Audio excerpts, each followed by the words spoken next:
میں نے دو topic cover کرنے ہیں کہ شب قدر دراصل ہے کیا، شب قدر ہمیں کس وجہ سے ملی، اور پھر ایک عظیم ہستی کا بھی آج ذکر خیر ہوگا. سبحان اللہ، مولائے کائنات شیر خدا حضرت مولا علی کرم اللہ تعالی وجہ الکریم، اللہ ان کی بھی برکتیں ہم سب کو نصیب فرمائے. سب سے پہلے ہم چلیں گے قرآن پاک کے 30ویں پارے کی طرف. 30th پارے میں بڑی کمال کی صورت ہے، اور ذرا آپ سمجھیے گا، قرآن میں کسی بات کا تھوڑا سا ذکر آ جائے نا، وہ بھی بڑی بات ہے. قرآن میں ذکر آنا یعنی رب کا کلام، اور صبح قیامت تک نمازوں میں اس کی تلاوت ہوتی رہے گی. مگر اس رات کی اہمیت سمجھیں کہ کسی ایک آیت کے ذریعے بیان نہیں کیا اللہ نے. شب قدر کو ڈیفائن کرنے کے لیے قرآن پاک کی ایک پوری سورت سورہ قدر نازل کر دی گئی. یعنی پوری سورت only for define one night. Try to understand the significance of that night. اس رات کی اہمیت سمجھنے کی کوشش کریں کہ جس کی اہمیت بیان کرنے کے لیے قرآن کی ایک پوری سورت نازل ہو رہی ہے. اور اللہ کریم قرآن میں کیا فرماتا ہے؟ بسم اللہ الرحمن الرحیم، اِنَّا أَنزَلْنَاهُ فِي لَيْلَةِ الْقَدْرِ وَمَا أَدْرَاكَ مَا لَيْلَةُ الْقَدْرِ لَيْلَةُ الْقَدْرِ خَيْرٌ مِّنْ أَلْفِ شَهْرٍ تنزل الملائكة والروح فيها بإذن ربهم من كل أمر سلام هي حتى مطلع الفجر. اب پہلے ذرا اس کے معنی کو سمجھیے. اللہ فرماتا ہے بے شک ہم نے اس قرآن کو شب قدر میں نازل کیا. یہ رات کتنی مبارک ہے کہ اس رات قرآن نازل ہوا ہے. رمضان میں قرآن نازل ہوا، اور پھر اس رات، خاص اس رات میں نازل ہوا. اچھا، یہاں ایک تھوڑی سی بات سمجھنا ضروری ہے کہ قرآن 2 صورتوں میں نازل ہوا ہے. لوح محفوظ سے آسمان دنیا پر جب نازل کیا گیا تو وہ لیلۃ القدر میں نازل کیا گیا، اور آسمان دنیا سے ہمارے آقا علیہ الصلوۃ والسلام کے قلب منور پر 23 سال کے عرصے میں درجہ بدرجہ بتدریج حضرت جبریل امین لے کر قرآن حاضر ہوتے رہے، وحی لاتے رہے، اور یہ 23 ایئرز کے عرصے میں نازل ہوا. یہاں جو بات ہو رہی ہے وہ لوح محفوظ سے آسمان دنیا پر نزول کی بات ہو رہی ہے. اچھا، اب اس رات کے بارے میں سبحان اللہ اتنی احادیث اور اتنے فضائل بیان ہوئے کہ شب قدر کو قدر والی رات کیوں کہتے ہیں؟ پہلا سوال تو یہ ہے. تو اس شب میں سال بھر کے احکام نافذ کیے جاتے ہیں، اور فرشتوں کو سال بھر کے کاموں پر مامور کر دیا جاتا ہے. پورے سال کے آرڈرز دے دیے جاتے ہیں ان کو. یوں سمجھیے کہ ان کو ڈیڈیکیٹ کر دیا جاتا ہے کہ یہ سال بھر کے آپ کے کام ہیں. اور اس رات کو شب قدر اس لیے بھی کہتے ہیں کہ اس رات میں جو عبادتیں کی جاتی ہیں اس کی قدر کی جاتی ہے، وہ مقبول ہو جاتی ہیں. اس لیے بھی اس رات کو شب قدر کہا جاتا ہے. بخاری شریف کی حدیث سنیے. حضرت ابو ہریرہ رضی اللہ تعالیٰ عنہ راوی ہیں، نبی پاک علیہ الصلوۃ والسلام نے ارشاد فرمایا، جس نے اس رات میں ایمان اور اخلاص کے ساتھ شب بیداری کر کے عبادت کی تو اللہ تعالیٰ اس کے سابقہ صغیرہ گناہوں کو بخش دیتا ہے.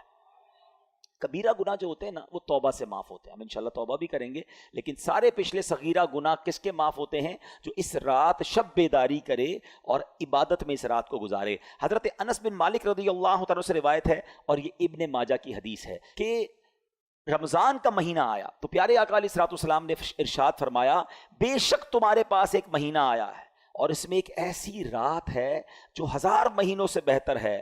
جو شخص اس رات سے محروم ہو گیا وہ تمام نیکیوں سے محروم رہا. جو اس رات سے محروم رہ گیا وہ تمام نیکیوں سے محروم رہا، اور محروم وہی رہے گا جس کی قسمت میں محرومی ہے. تو ہم نے ان 5 راتوں کو ٹارگٹ پہ رکھنا ہے. ان راتوں میں کوئی اور کام نہیں ہونا چاہیے، بس اللہ کی رضا والے کام ہو، عبادت ہو، جتنا ہو سکے عبادت ہو، کوئی گناہ والی بات نہ ہو. لہٰذا ہر مسلمان کو چاہیے کہ وہ رات عبادت میں گزارے اور استغفار میں گزارے. بی بی عائشہ صدیقہ رضی اللہ تعالی عنہا فرماتی ہیں، میں نے نبی پاک علیہ الصلوۃ والسلام سے عرض کی کہ اگر حضور مجھے معلوم ہو جائے کہ لیلۃ القدر کون سی رات ہے تو پھر میں کیا پڑھوں؟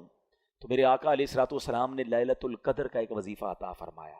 میرے آقا فرماتے ہیں، پڑھو اللہم انک عفو کریم تحب العفو فاعف عنی. اے اللہ، ذرا ترجمہ سنیں اس کا، یہ اتنی ٹچی دعا ہے.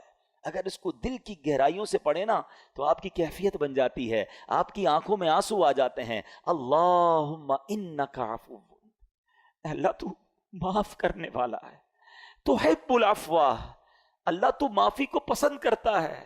فاعف عنی، اے اللہ مجھے بھی معاف کر دے.